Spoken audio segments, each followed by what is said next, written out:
어제는 부부의 날이었습니다. 부부의 날, 경남 창원의 조재도 목사님께서 어느 날 텔레비를 보게 되는데 어린이날 한 아이가 인터뷰를 하면서 엄마 아빠와 함께 살고 싶다라는 그러한 인터뷰를 들은 이후에 그 목사님께서 부부의 날을 생각을 하고 부부의 날을 시작을 했습니다. 국가에서는 이제 부부의 날을 법정 기념일로 이렇게 정하고 공휴일은 아니지만 부부의 날을 이렇게 생각을 하면서 다시 한번 부부의 소중함들을 깨닫고 또 기억하고 그렇게 행복한 가정을 세워가기를 소망하는 의미가 담겨져 있다고 생각합니다. 가정에 부부가 살아야 우리 자녀들이 살고 가정이 행복하고 교회가 건강하고 나라가 부강할 수 있습니다. 가정에서 부부가 무너지면 자녀들이 상처받고 가정이 흔들립니다. 그래서 가정에서 부부라는 것이 얼마나 귀한지 모릅니다. 어제 부부의 날을 맞이해서 부부의 날을 한번 생각해 봤습니다. 요즘 가정이 얼마나 많이 상처를 받고 아픔을 가지고 있고 그것 때문에 그릇된 가치관이 형성이 돼서 결혼을 꿈꾸지 못하고 결혼을 멀리하는 우리 젊은 세대들이 많이 있는 것들을 보게 됩니다. 그것은 바로 우리 부모의 책임입니다.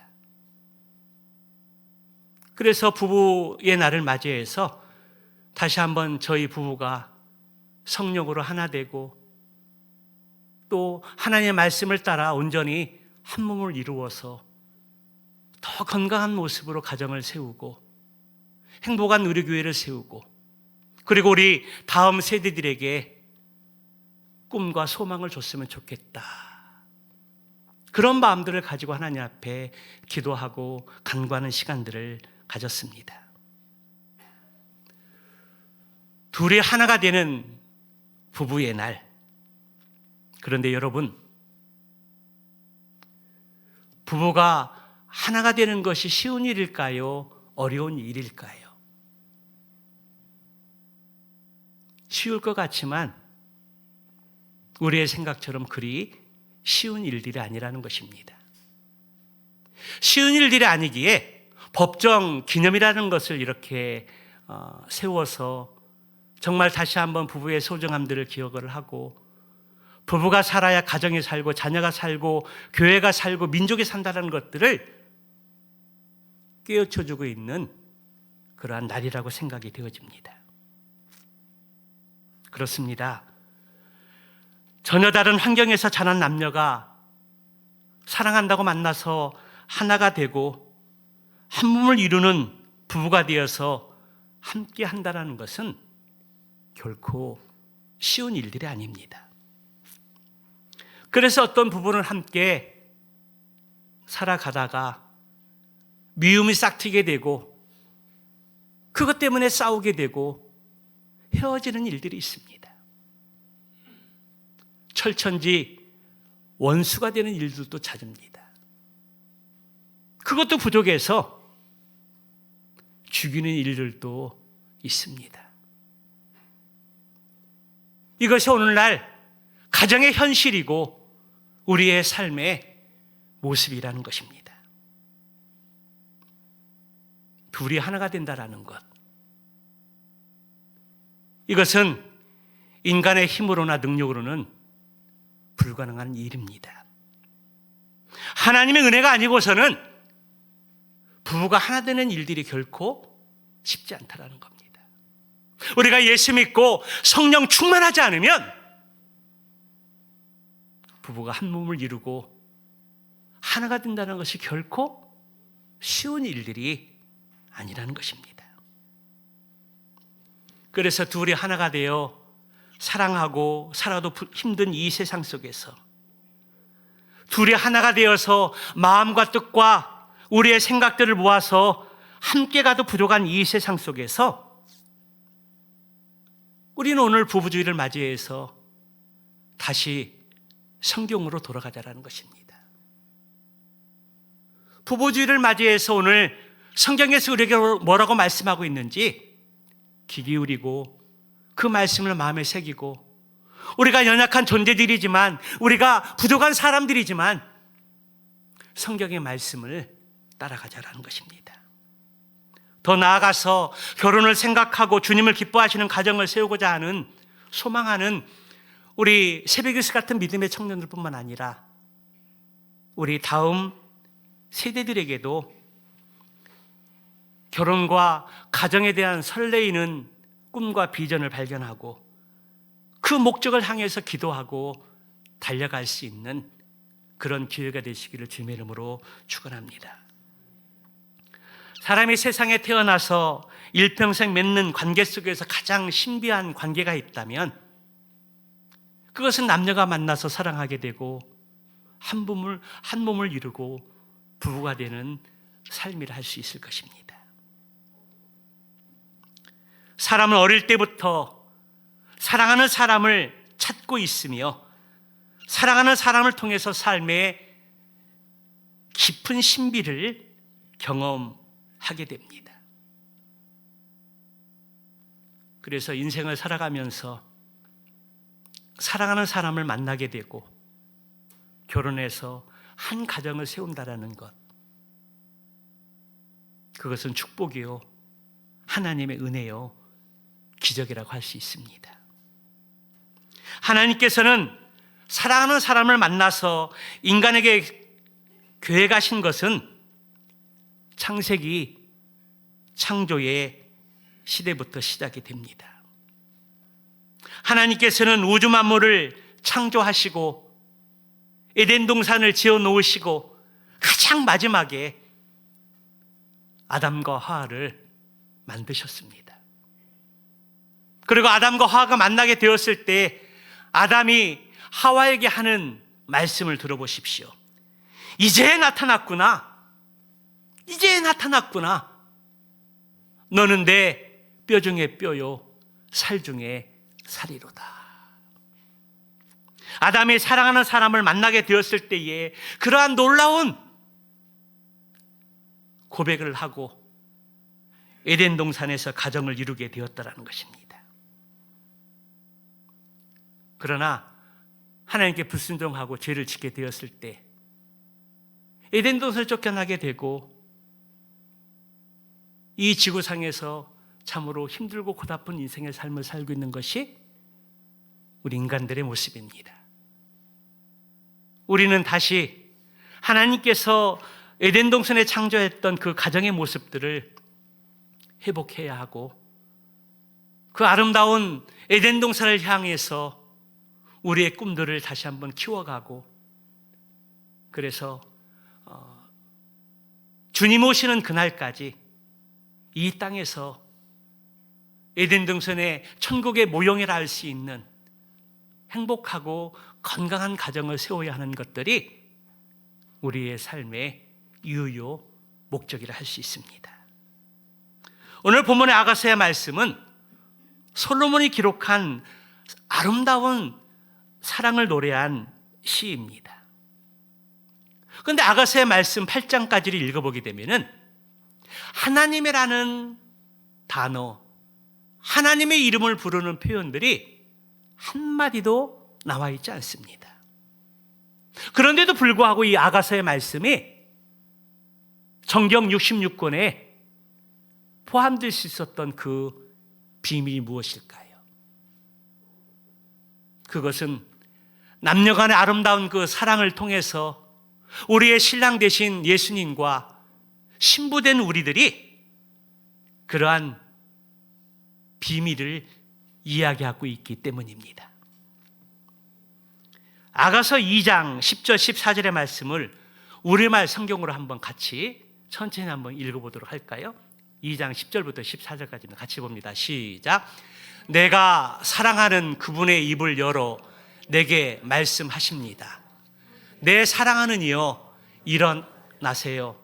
아름다운 내 사람이여 나와 함께 가요. 겨울은 지나갔으며 비도 그쳤고 땅에는 꽃들이 피어나며 새들이 노래하는 때가 왔어요. 우리 땅에는 비둘기 오는 소리가 들려옵니다.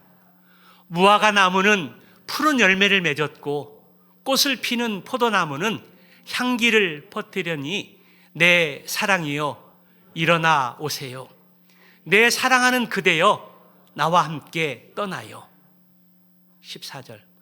바위 틈에 숨은 내 비둘기여, 산기슭 은밀한 곳에 숨어있는 비둘기여, 그대의 얼굴을 보여주세요. 그대의 목소리를 듣고 싶어요. 그대의 목소리는 감미롭고 그대의 얼굴은 사랑스럽습니다.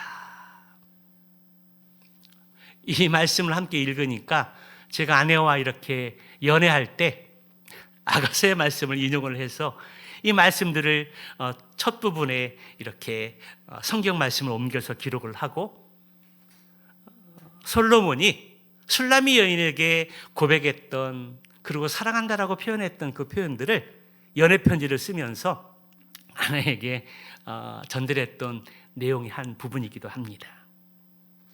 이 말씀은 솔로몬이 술라미 여인을 사랑하고 그러면서 고백하는 사랑의 고백입니다. 아까도 우리가 오프닝 찬양 속에서 나의 사랑 나의 어여쁜 자여 함께 일어나 가자,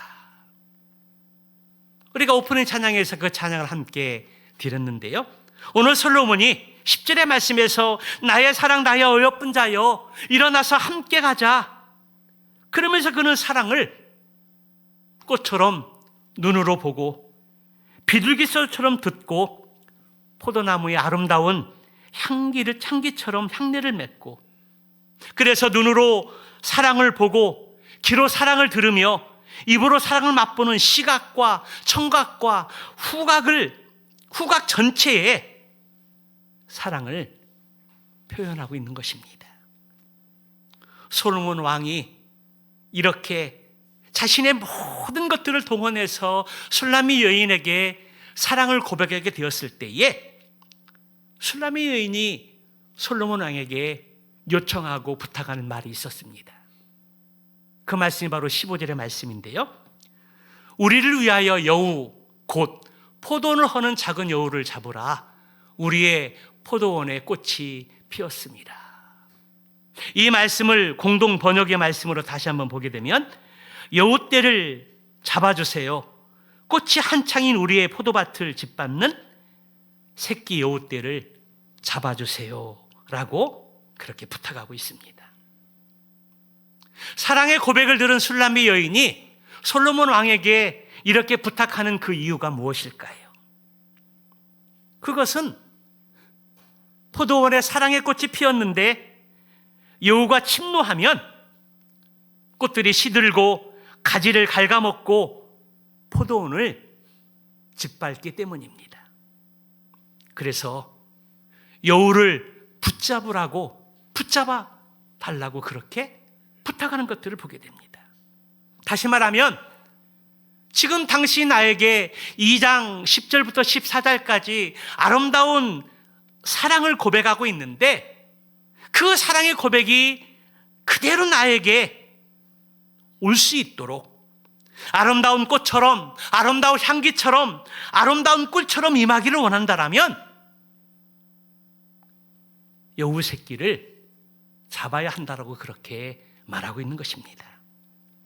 이스라엘의 기후는 건기와 우기로 뚜렷하게 구별되어지는 나라인데요, 겨울철에는 비가 억수로 쏟아집니다.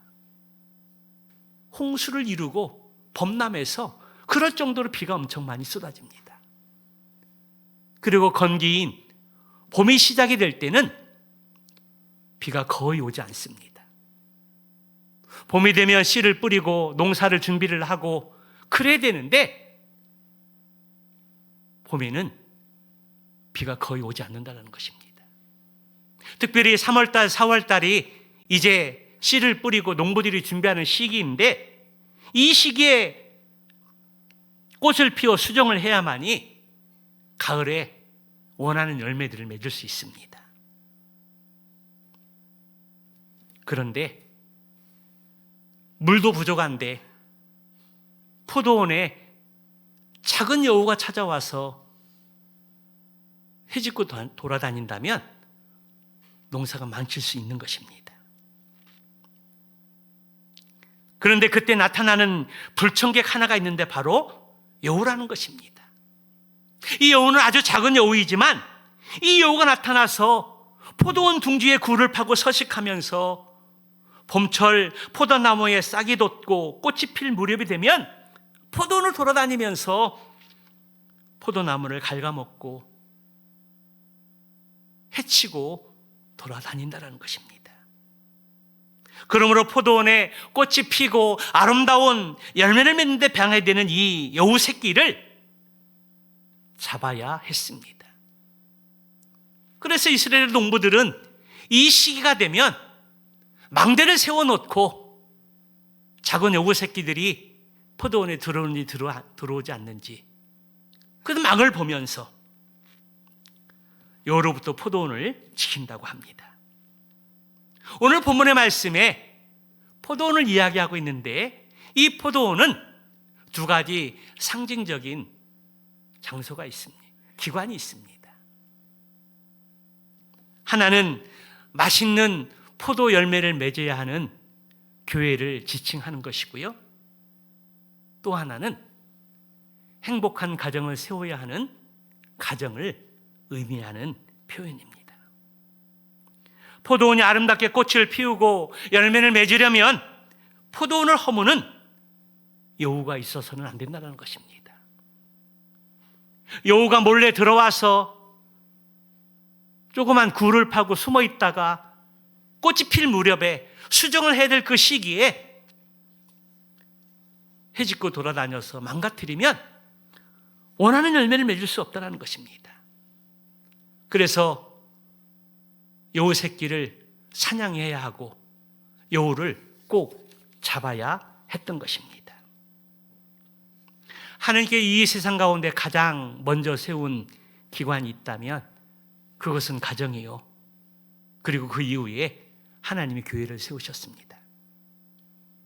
그래서 하나님의 관심사는 가정에 있고 교회에 있다라는 것입니다.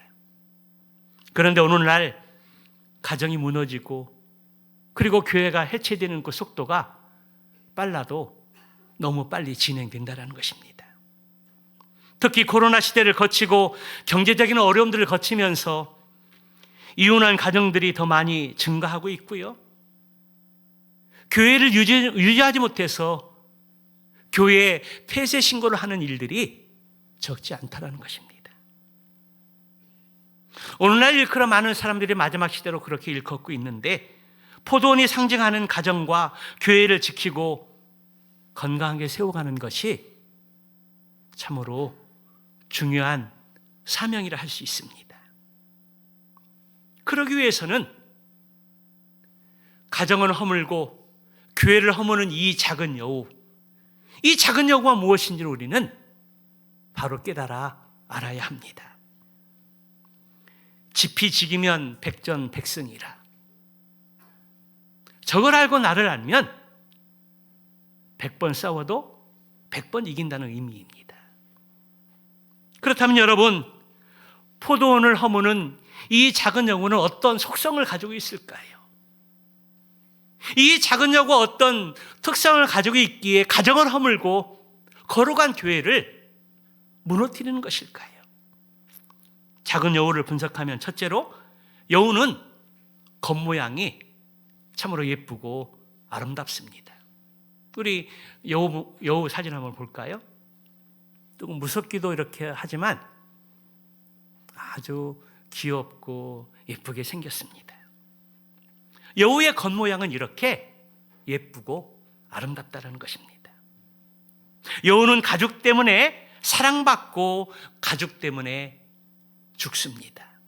그래서 여우는 살아서는 화려한 왕궁에 들어가지 못하지만 죽어서는 그 여우의 그 털이 왕후의 목에 들리게 되고 그리고 사랑받고 그 가치를 인정받는다는 것입니다. 여우의 털이 아름답고 그 용도가 있어서 참으로 비싸게 팔린다는 것입니다. 그러나 여우는 식용으로서는 부적합합니다. 이 여우는 식용으로 사용하지 않는다는 것입니다. 단지 가죽 하나를 벗겨서 따뜻한 그 가죽 털, 그 목도리를 두르는 용도로 사용합니다. 둘째로 여우는 교활하고 의심이 많고 변화무쌍한 근성을 가지고 있다는 것입니다. 여우가 얼마나 교활한지 말뚝처럼 가만히 서 있다가 새들이 착각하고 그 여우의 그 서 있는 머리에 앉습니다. 그러면은 냉큼 그 새를 잡아먹는 것이 여우입니다. 그 정도로 여우는 자기 변신에 탁월합니다. 여우는 겉과 속이 다르기 때문에 자기를 둔갑해서 변화시키는데 놀라운 특성을 가지고 있습니다. 우리말에 여우 같다라는 그러한 말이 있는데요.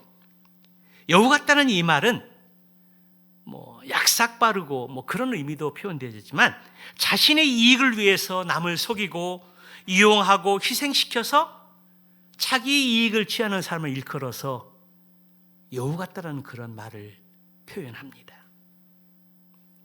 얄밉고 밉상하다라는 것입니다. 약삭 빠르다라는 것입니다. 그래서 부정적인 의미로 쓰여질 때 여우 같다라고 그렇게 표현하기도 합니다. 셋째, 여우는 야행성이면서 잡식 동물입니다. 다십성 동물입니다. 여우는 은밀하게 포도원에 들어가서 땅에 구멍을 파고 포도나무 줄기를 갉아먹습니다. 꽃이나 열매를 가리지 않고 먹습니다. 또 여우는 무덤가에 서식하면서 무덤가에 살면서 썩은 것을 파헤칩니다. 오늘 본문에 보면 여우를 일컬어서 작은 여우라고 그렇게 표현하고 있습니다. 여우는 비록 작은 존재이지만 그러나 그것을 막지 못하면 때로는 포도농사 전체를 망칠 수 있다는 것입니다. 이처럼 문제는 큰 곳에서 일어나는 것이 아니라 아주 작은 것에서부터 시작되고 그것이 이렇게 더 나아가게 되면 완전히 망치게 된다는 것입니다. 넷째로 여우는 허는 것이 본업입니다. 여기 헌다라는 것은 해친다는 의미를 가지고 있고 망가뜨린다는 의미도 포함되어 있습니다. 오늘 작은 여우가 포도원을 허물고 망가뜨리고 해치는 그런 속성을 가지고 있는데 여우가 가지고 있는 속성을 사탄도 똑같이 가지고 있다는 것입니다. 사탄은 성도들의 신앙을 허는 것이 그 존재의 이유입니다. 성도들이 하고자 하는 것들을 못하게 하고 망하게 하고 저주받게 하는 것이 바로 사단 마귀의 바로 본업이라는 것입니다. 예배를 드리지 못하게 하고 기도를 드리지 못하게 하고 봉사도 못하게 하고 전도도 못하게 하고 성령 충만함을 받지 못하게 하는 것들이 바로 사단 마귀의 주된 일이라는 것입니다. 그러므로 무엇이든지 우리의 가정의 행복을 헌다면, 사랑하는 우리 자녀들의 앞길을 망치는 일이라면, 회사나 일터를 손해나게 한다면, 교회의 부흥과 성장을 막고 침체를 부추긴다면, 그리고 우리의 신앙 성장을 멈추게 하거나 방해한다면 우리는 그것을 그냥 방관하거나 내버려둬서는 안 된다는 것입니다. 그것이 아주 작은 것이라 할지라도 잡아 없애야 한다는 것입니다. 갈라디아서 2장 4절 말씀에 보면 사탄은 항상 슬그머니 들어옵니다. 2장 4절 말씀에 보게 되면 이는 가만히 들어온 거짓 형제들 때문이라. 그들이 가만히 들어온 것은 그리스도 예수 안에서 우리가 가진 자유를 엿보고 우리를 종으로 삼고자 함이로되. 사단이 우리 가운데 가만히 슬그머니 들어와서 우리가 말씀대로 바로 서지 못하게 하고 기도하지 못하게 하고 성령 충만하지 못하게 하고 게으르고 나태하고 방관하게 해서 종으로 삼으려고 하고 있다는 것입니다. 작은 여우는 사탄과 같은 존재일 뿐만 아니라 포도원에 은근슬쩍 가만히 들어와서 포도원을 허물고 포도원 담장을 망가뜨리고 포도원 농사를 망치게 하는 존재라는 것입니다. 오늘 본문의 말씀을 가만히 보게 되면 작은 여우를 어떻게 말씀하고 있습니까? 쫓아내라고 말하고 있지 않습니다. 작은 여우를 잡으라. 포도원 근처에 얼씬거리지 못하도록 쫓아내고 그러한 소극적인 것이 아니라 잡아서 없애고 죽이라고 그렇게 말씀하고 있습니다. 오늘 본문의 말씀을 통해서 작은 여우를 잡으라고 하는 이 말에 주목하시기 바랍니다. 잡지 않고 쫓아내면 언젠가 다시 옵니다. 하지만 잡아서 없애버리면 다시 나타나지 않는다는 것입니다. 우리에게도 이 원리가 동일하게 적용되어진다는 것입니다.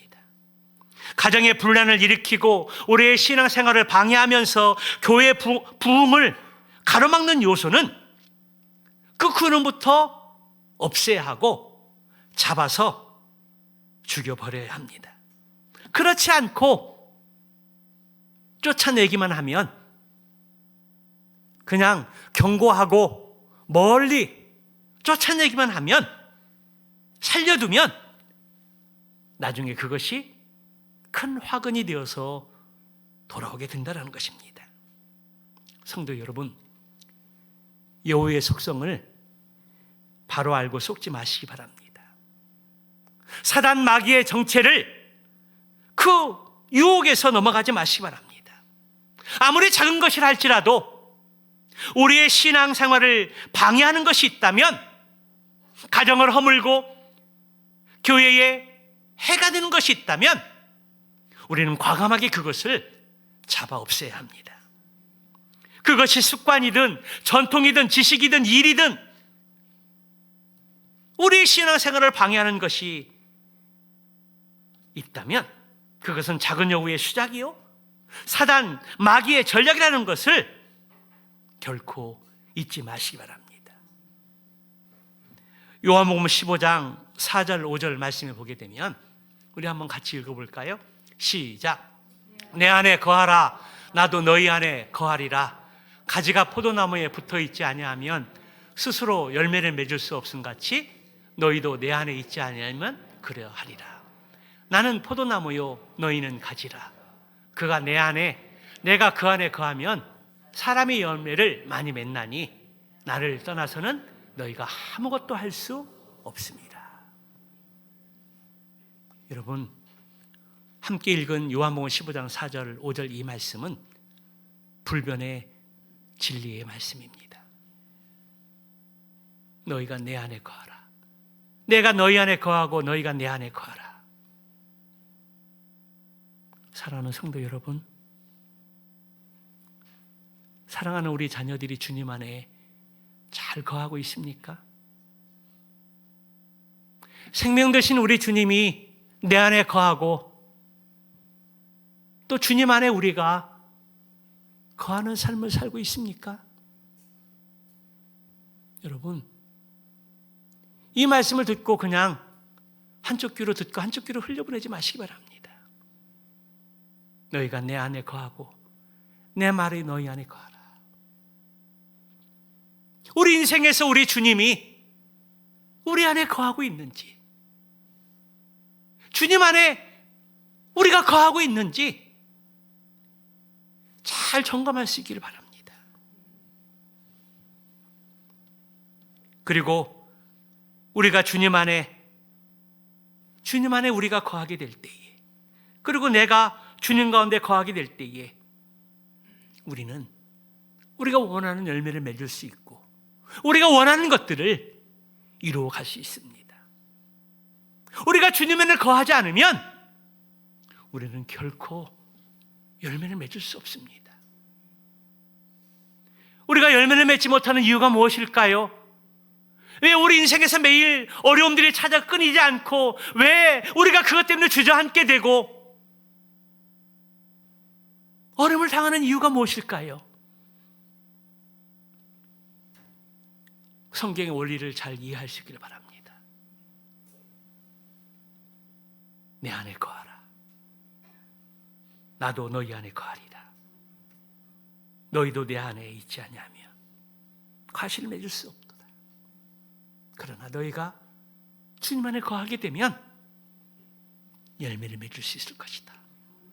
나를 떠나서는 아무것도 할 수 없을 것이다. 이것이 바로 불변의 진리의 말씀입니다. 특별히 우리 자녀들이 주님 안에 거하고 우리 자신들이 주님 안에 거할 수 있도록 눈물을 흘리면서 기도하고 노력해야 합니다. 눈물을 흘리면서 기도하고 노력해도 되지 않는 것들이 많이 있는데, 하나님, 우리 자녀들이 주님 안에 거하기를 원합니다. 하나님, 제가 주님 안에 거하기를 원합니다. 이 눈물의 기도를 우리 주님이 안 들어주시겠어요? 이 세상에 내 힘대로 되지 않는 것들이 있고 내 능력대로 되지 않는 것들이 많이 있는데, 주님, 저희가 주님 안에 거하고 싶습니다라고 하나님께 울면서 기도하는데 하나님이 들어주시지 않겠어요? 다른 건 몰라도 우리가 주님 안에 거하고 싶어서 눈물을 흘리고 있는데 우리 주님이 들어주지 않겠습니까? 그런데 이것을 방해하는 작은 여우가 있다는 겁니다. 그것은 그럴싸한데 아주 작은 것이라도 우리의 신앙을 허무는 것이라면 그 근원부터 제거하고 없애야 된다는 것입니다. 여러분, 방심하지 마시기 바랍니다.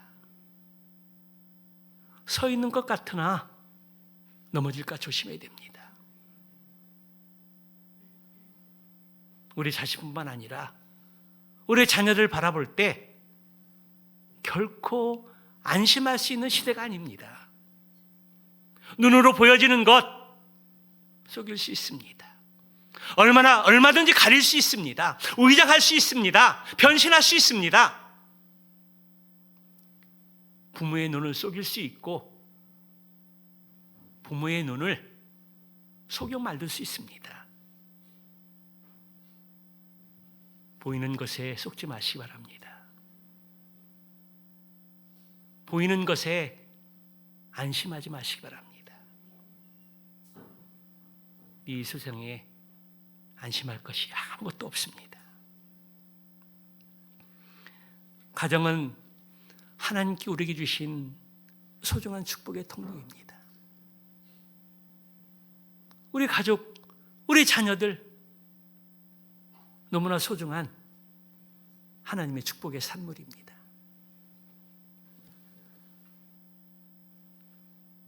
그러나 너무나 안타까운 것은 지금 우리의 신앙이 두터워져 가는 것이 아니라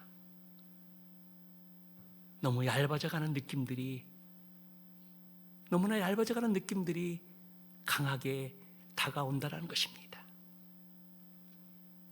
우리의 신앙을 견고하게 세우고 우리의 신앙을 흔들며 세워가도 부족한 이 시점에서 작은 여우는, 사단 마귀는 우리의 신앙을 두텁게 하는 것이 아니라 너무 얇게 바람 불면 넘어질 정도로 그렇게 연약하게 세워져 가고 있다는 것입니다. 그래서 부모들은 가정의 신앙을 말씀 위에 견고하게 세워갈 수 있도록 하나님 앞에 눈물을 흘리고 부르짖으면서 기도해야 합니다. 눈물의 기도가 없으면 가정을 말씀 안에 세워갈 수 없습니다. 그렇기 때문에 우리가 깨어 있어야 하고 하나님이 원하시는 기도의 자리에, 예배의 자리에 우리가 목숨 걸고 사수해야 합니다. 우리가 기도하려고 예배 드리려고 마음은 있는데 세상의 환경들이, 여러 여건들이, 사단 마귀가 얼마나 우리를 방해하고 멈추게 하는지 모릅니다. 우리가 그것을 이겨내지 못하면 우리 가정을 말씀 가운데 온전히 세워갈 수 없습니다. 기도밖에 없습니다. 눈물밖에 없습니다. 우리의 결단과 우리의 헌신은 날마다 무너지고 날마다 넘어집니다. 그래도 일어나야 되고요. 그래서 하나님 앞에 기도하면서 눈물을 흘리면서 부르짖고 간구해야 합니다. 우리 자녀들이 믿음 가운데 잘 서 있는지 살펴보고 또 살펴보고 또 살펴봐야 합니다. 꺼진 불도 다시 보듯이 우리 자녀들이 정말 말씀 가운데 서 있는지, 그 심장에 인격적인 예수를 만났는지 잘 살피고 도와줘야 합니다. 남편은 가정의 제장으로서 영적으로 리더십을 가지고 가정을 이끌어 가야 하고요. 아내들은 하나님이 세우신 영적 권위를 인정하고 자녀들이 따라갈 수 있도록 격려하고 이끌어가며 기도해야 합니다. 그렇습니다. 우리가 누려야 할 행복의 출발은 가정에 있습니다. 먼저 가정에서 자녀의 인성적인 교육들이 잘 이루어져야 합니다. 그리고 교회에 와서는 그 행복의 원리를 확인하고 더 견고하게 세워갈 수 있도록 합력하고 연합을 해서 하나님 앞에 기도하고 눈물을 흘려야 합니다. 이 세상에 완벽한 가정도 없고 완전한 교회도 없습니다. 그렇기 때문에 우리는 기도할 수밖에 없고 성령 충만한 가운데 우리의 마음과 뜻과 생각을 모아서 함께 지어져 가고 함께 세워져 가야 합니다. 우리의 가정이 이랬기 때문에 나도 그렇게 될 것이라고 생각하는 것은 잘못된 생각입니다. 부모 세대에서 어려운 일을 겪고 아픈 상처들이 있다면 그러한 것들을 우리 자녀 세대에게 되물려주지 않고 더 건강하게 세워져 가고 나보다 더 행복하게 건강하게 세워져 갈 수 있도록 피눈물 흘리면서 기도해야 합니다. 가정의 내력이라는 것이요, 가정의 아픔과 상처라는 것들이요, 주고 싶지 않은데 은연중에 닮아가고 은연중에 몸에 배고 또 그것 때문에 그것을 벗어나지 못하는 가정들이 너무나 많이 있습니다. 그렇기 때문에 내 자신이, 부모인 내 자신이 먼저 하나님 앞에 깨지고 하나님께 눈물을 흘리면서 먼저 건강하게 행복하게 세워지는 것들이 너무나 중요합니다. 그래야 우리의 자녀들이 인생에서 그 아픔을 벗어날 수 있고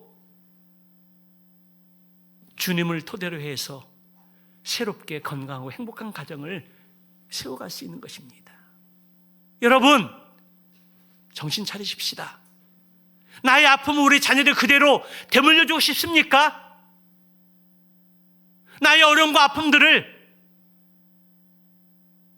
그대로 흘려보내고 싶습니까? 그런 부모들은 어디 있겠습니까?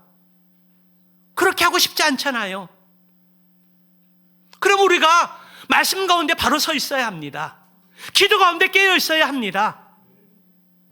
기도밖에 없습니다. 눈물밖에 없습니다. 우리가 정신 차리지 못하면 사단 마귀의 먹잇감밖에 될 수 없습니다. 내가 하나님 말씀 가운데 바로 서 있지 않은데 우리 자녀를 어떻게 하나님 말씀 가운데 바로 설 수 있겠습니까? 내가 정신 차리지 못하고 있는데 어떻게 우리 자녀를 정신 차리면서 행복한 가정을 꿈꾸고 소망할 수 있겠습니까? 여러분, 우리가 정신 차려야 합니다. 여러분 속에 있는 작은 여우가 무엇입니까? 신앙생활을 방해하고 나의 신앙을 망가뜨리고 허물고 허는 작은 여우가 무엇입니까? 혹 여러 요소들이 있다면 오늘 예수 그리스도의 이름으로 그 작은 여우를 꼭 잡읍시다. 성령의 능력으로 없애버립시다. 작은 것이라고 깔보지 말고 방심하지 말고 그것이 화근이 되어 나에게 돌아와서 나의 눈에 피눈물을 흘리게 하는 그러한 작은 요소를 남겨놓지 말고 오늘 내 안에 있는 작은 여우를 잡아 죽여버립시다. 나사렛 예수님의 이름으로 작은 여우를 잡읍시다. 오늘 부부의 날, 부부의 주를 맞이해서 가정을 허물고 교회를 허무는 작은 여우를 잡아서